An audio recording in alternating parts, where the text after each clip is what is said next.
గౌరవం JSP BC రాజ్యం కోసం పుట్టిన జేఎస్పీ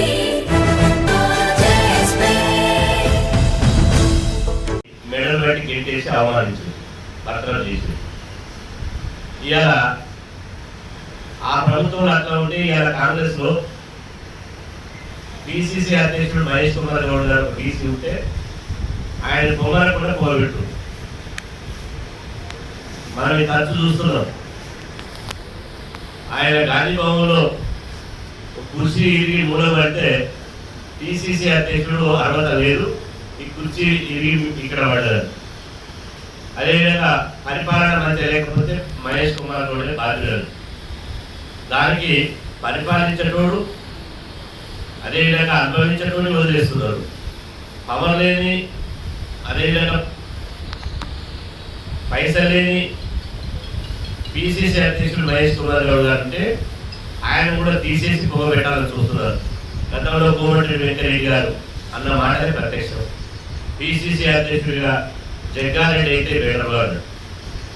చూడండి తెలంగాణ ఎవరి కోసం వచ్చిందో చూడండి. బలిదానాలు ఎవరి తెలంగాణలో ఎంతమంది రెడ్లు బలిదానాలు చేసుకున్నారు, ఎంతమంది అగ్రకులాలు బలిదానాలు చేసుకున్నారు, ఎంతమంది జేఏసీ వీడి జైళ్ళలో పోయారు. తెలంగాణ మొత్తం సవర్ణ కులాలే కదా త్యాగాలు చేసింది. కాసోజు శ్రీకాంతాచార్య నుంచి కాళేశ్వరం వరకు సిరిపురం యాదవ్ వరకు 1100 మంది బీసీ బిడ్డలే కదా తమ విలువైన జీవితాన్ని దారపోసింది. జేఏసీ పెట్టి దేనికేది బహుజన విద్యార్థులే కదా. సకల జన సమ్మె స్వామి కాల్చి మొదలుకుంటే ఇవాళ ఉద్యోగులంతా బహుజనులే కదా, బీసీలే కదా. కాలుకు గజ కట్టి పాటవాడి ధూమ్ధాం చేసి తెలంగాణ భావాన్ని భావదానాన్ని సిద్ధాంతాన్ని ఊరువాడని తీసుకుపోయింది. గద్దర నుంచి మొదలుపెట్టి వివరక దాకా ఇలా బహుజన బిడ్డలే కదా. మరి అగ్రకులాల పాత్ర ఏంటి తెలంగాణలో? అగ్రకులాల పాత్ర ఏంటంటే అప్పుడు పాలన చేసారు, ఆంధ్ర నాయకుల సంఘాలు ఇప్పుడు మళ్ళా పాలన చేస్తారు. ఇలా ఒక మాట చెప్పాలంటే భౌగోళికంగా మాత్రమే తెలంగాణ వచ్చింది, భౌగోళికంగా మాత్రమే తెలంగాణ వచ్చింది. సామాజికంగా తెలంగాణ రాలే. ఈ తెలంగాణ దొరల పటేల పాలన అయింది. ఈ తెలంగాణ రాష్ట్రం దొరల పటేల వశమైంది. దొరల పటేలు కబ్జా చేసిర్రు. ఈ దొరల పటేళ్ల పాలనను పాత్ర పెట్టడానికి మేము కాలుకు గడ్డ కట్టుకుని బీసీ సమాజాన్ని చైతన్యం చేసుకుంటూ తిరుగుతున్నాం. ఎందుకు ఇంత ఆవేదనతోటి ఇంత బాధతో చెప్తున్నా ఈ నిజామాబాద్ ఇందూరు గడ్డ మీద అంటే ఇవాళ మా బిడ్డలు ఫీజు రియంబర్స్మెంట్ రాక 9 మంది ఆత్మహత్య చేసుకున్నారు. 9 మంది బీసీ బిడ్డలు ఫీజు రియంబర్స్మెంట్ రాక ఆత్మహత్య చేసుకున్నారు. 14 లక్షల మంది ఉన్నత విద్యను అభ్యసించేటువంటి పేద బిడ్డలు ఇవాళ ఫీజు రియంబర్స్మెంట్ స్కాలర్షిప్ రాక చదువులు మానుకుంటున్నారు. 2008లో ఫీజు రియంబర్స్మెంట్ స్కీమ్ పెట్టించారు. అప్పుడు ఉన్నటువంటి స్వర్గీయ ముఖ్యమంత్రి వైఎస్ రాజశేఖర తోటి కొట్లాడి పేద విద్యార్థులు కూడా ఉన్నత విద్య చదువుకోవాలి, డాక్టర్లు కావాలి, ఇంజనీర్లు కావాలి, ఐఏఎస్ కావాలి, ఐపీఎస్ కావాలి, ప్రపంచాన్ని శాసించాలని చెప్పి రాజశేఖర తోటి కొట్లాడి ఫీజుల రియంబర్స్మెంట్ స్కీమ్ పెట్టిస్తే ఆ ఫీజుల రియంబర్స్మెంట్ స్కీమును ఇప్పుడు ఉన్నటువంటి ప్రభుత్వం రద్దు చేయడానికి కుట్ర చేస్తుంది. ఫీజుల రియంబర్స్మెంట్ కు ఎగనామం పెడుతుంది. పేద విద్యార్థులు ఉసురు తీసుకుంటుంది. 14 లక్షల మంది విద్యార్థులు జీవితాలు రోడ్ల మీద చేసింది. ఇవాళ 2008 నుంచి 2014 వరకు ఉమ్మడి ఆంధ్రప్రదేశ్లో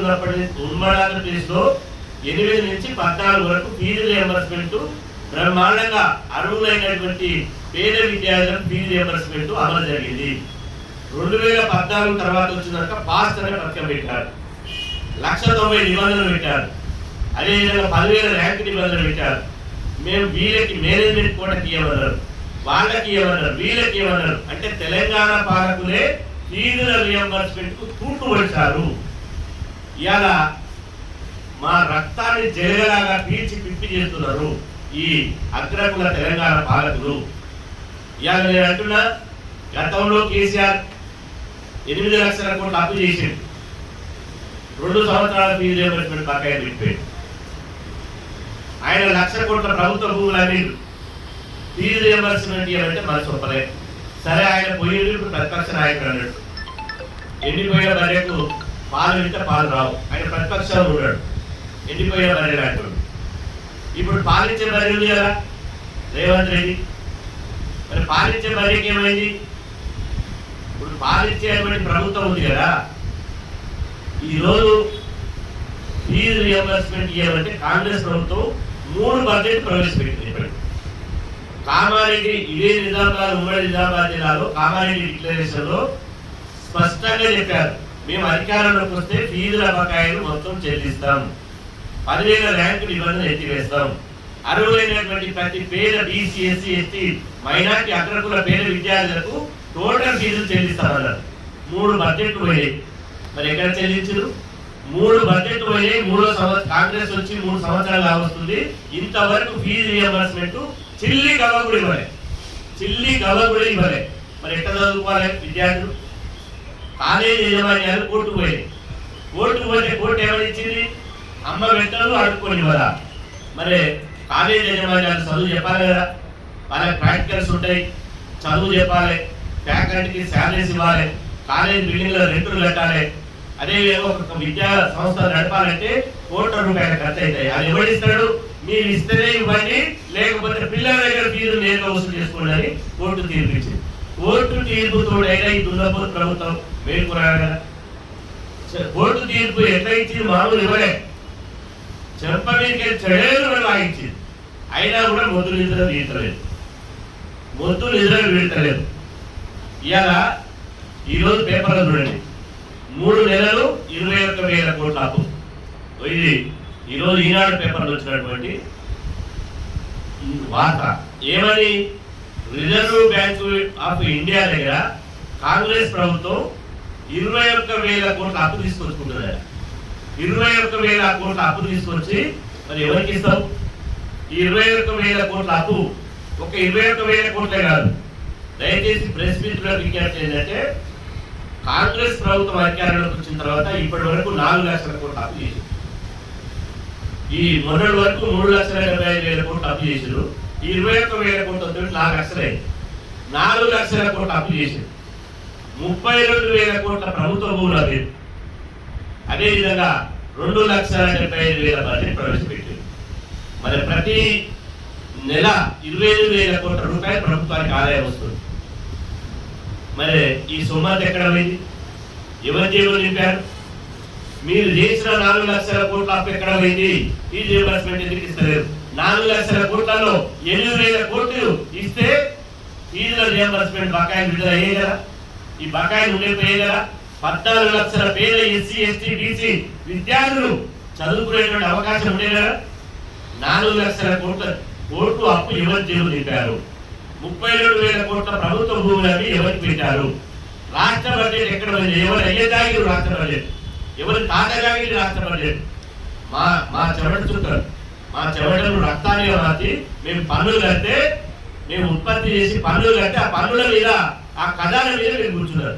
బిడ్డ, మీకు కాంగ్రెస్ పార్టీకి అంతిమ గడియ దగ్గర పడ్డాయి. రాష్ట్రంలో అంతిమ గడియ దగ్గర పడ్డాయి.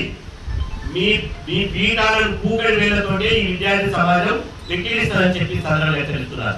ఎవరి జేబులో అంటే కాంగ్రెస్ ప్రభుత్వం అని ఒగలవారి మాటలు, నల్లికుట్ల మాటలు, బోగస్ మాటలు, భోగ మాటలు చెప్తుంది.